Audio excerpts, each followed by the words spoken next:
ఉద్యోగులకు, పెన్షనర్లకు రాష్ట్ర ప్రభుత్వం పాత కరువు భత్యం బకాయిలను సంక్రాంతికి చెల్లించేందుకు ఏర్పాట్లు చేసిన 10% మందికి సాంకేతిక సమస్యలు, ఇతర కారణాల వల్ల ఆ సొమ్ము చేరలేదు.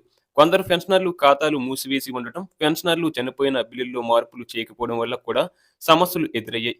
ఈ విషయంలో సాంకేతిక సమస్యలను సరిదిద్దడంతో పాటు కొంతమేర నిధులను సర్దుబాటు చేయాల్సి ఉంది. కొంతమంది ఉద్యోగులు, పెన్షనర్ల నుంచి తమకు ఇంకా బకాయిలు అందలేదని సమాచారం రావడంతో ఖజానా విభాగం, రాష్ట్ర అధికారులు ఈ అంశంపై లోతుగా పరిశీలిస్తున్నారు. సోమవారం నాటికి ఇంకా ఎంతమందికి కరువు భత్యం బకాయిలు జమ చేయాల్సి ఉందన్న సమాచారం పక్కాగా తేలుతుంది. రాష్ట్ర ప్రభుత్వం 2018-19 సంవత్సరాలకు సంబంధించిన కరువు భత్యం బకాయిలు చెల్లించాలని నిర్ణయించి సంక్రాంతికి 90% మేర చెల్లింపులు పూర్తి చేసింది.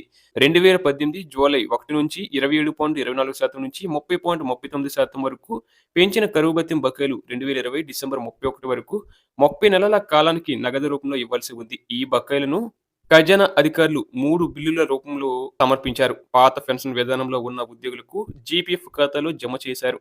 మిగిలిన వారిలో 90%కి పైగా పెన్షనర్లకు, సిపిఎస్ ఉద్యోగులకు నిధులు జమ చేశారు. అలాగే 2019 జనవరి 1 నుంచి 39% నుంచి 33.53% వరకు పెంచిన కరువు భత్యం బకాయిలు కూడా ఇదే తరహాలో చెల్లించాల్సి ఉంది. ఈ బకాయిలు 2021 జూన్ 30 వరకు 30 నెలలకు మొత్తం చెల్లించాల్సి ఉంది. ఇవి కూడా 3 బిల్లుల రూపంలో సమర్పించారు. 90% మందికి చెల్లింపులు పూర్తయ్యాయి. ఇక ఈ బిల్లులన్నీ 2019-20లో సమర్పించినవి. అప్పటి నుంచి బకాయిలు చెల్లించకపోవడం వల్ల ప్రతి సంవత్సరం తదుపరి ఏడాది ఈ బిల్లులను బదిలీ చేస్తున్నారు. గత 4-5 ఏళ్లలో పెన్షనర్లలో అనేక మంది చనిపోయారు. దీంతో వారి బ్యాంకు ఖాతాలు మూసివేశారు.